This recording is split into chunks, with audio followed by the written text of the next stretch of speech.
Advances in technology and social media have given kids access to a much bigger world. But how is this affecting family dynamics? Dr. Barbara Greenberg has a doctorate in clinical psychology and is the co-author of Teenage as a Second Language, A Parent's Guide to Becoming Bilingual. And she's back with us today. All right, the kids are on Facebook, cell phones, everything you can think of. How's that affecting how these teens are being raised? Well, it's a very different time now.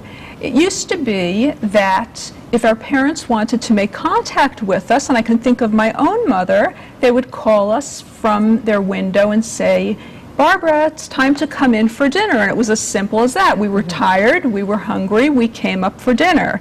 And now, you kids are usually on their computer, they're on their cell phone, it's hard to reach them, they're very connected in all kinds of ways, and parents have a lot more monitoring to do, and they have to learn not only teenage language, but technological language. So the task for parents has become much more complicated. And I remember just when I was a teenager, the cell phone was for emergencies only. Lock it up, don't use it unless it was emergency. I mean, it was this big too, but now it's constant. It's attached to people.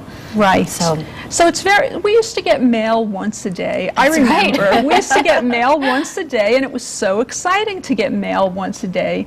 And it was sort of like opening up a present, getting mail. But now we can open up an unopened message is sort of is so intriguing. Sure. And what's more irresistible than an unopened message? You got to get to it. Exactly. So teens often, and parents too, have a very hard time disconnecting because there are messages waiting for you everywhere. All right, so what should you do? I mean, how much is too much, and what should parents be doing about this? A lot. Parents should be doing a lot more than they think that they can do. First, they really do need to set parameters around how much their kids can use Facebook, can be on their computer. Not only can they set these limits, but they should set limits. Before they even give their kids cell phones or computers, they have to let them know how much time they can spend on them. This is not going to be easy because this is like taking drugs away from an addict. Kids get very addicted, parents get addicted too. The parents should set limits. They also should let their kids know that the technology is a privilege, not necessarily a right. And they have to be good role models themselves. Sure. Because the parents are often, and I'm guilty of this myself as well, I must admit, parents are often texting and checking their messages as well. So you can't really tell your child to do something that you yourself are not doing. Just set a good example. Well, we know how popular Facebook is now. Should parents friend their sons or daughters? That is a very, very interesting question.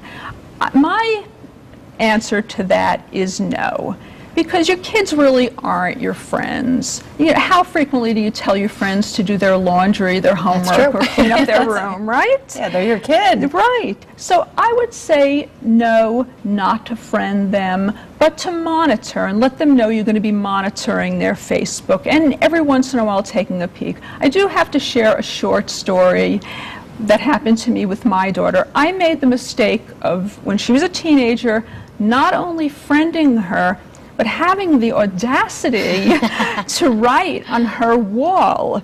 It was her mother writing on her wall, and she was humiliated. And now in her 20s, I'm still reminded of that.